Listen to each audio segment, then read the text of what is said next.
Поръчат. Пичове, UFC 319, бързо обобщение, нов шампион, очаквано. Начинът, по който стана шампион, отново очаквано.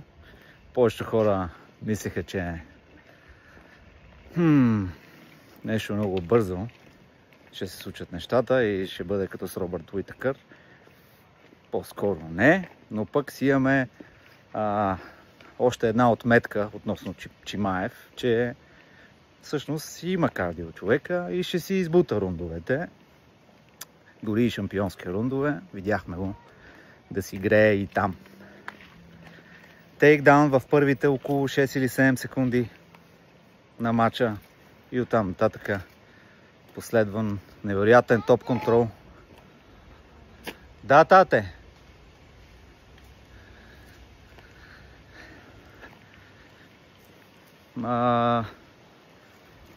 Разлика в класите. Видяхме вчера вечерта. Просто разлика в класите. Да. Наскоро няма да бъде детрониран новия ни шампион средна категория. Не го очакваме. Вече споменахме, че Деридър няма да може нищо да свърши. И от тук нататък изглежда, че Чимаев в една като обречена дивизия. Така че, освен ако той не направи някакъв интересен ход, както гледам, го чакат безброй защити на чисто новия колан, който му е на кръста. Надолу, какво имаме? Адам Пико ни изненада, припадайки толкова красиво от този spinning back elbow. Или лаката за въртане на нашия чист български език.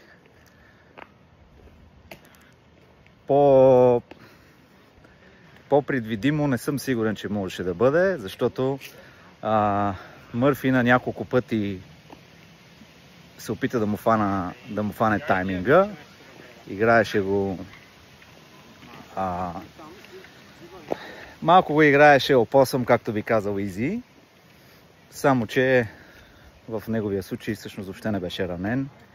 Беше ушкин притиснат до клетката и всеки удар, който пускаше, беше точно на място. С коляното го усети в тялото. Разбра как ще си свърши работа на контра.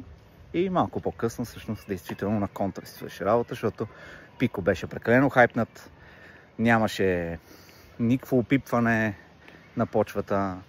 Нямаше въобще опознаване на дистанцията, нямаше нищо. Той се беше фърлил, че е на UFC дебют и дебюта му ще бъде успешен. Успешно припадна, братле, и то тежко.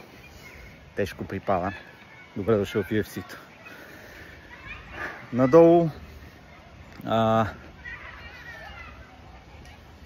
Надолу очаквано Веном и Джаред направиха наистина тактическо надиграване.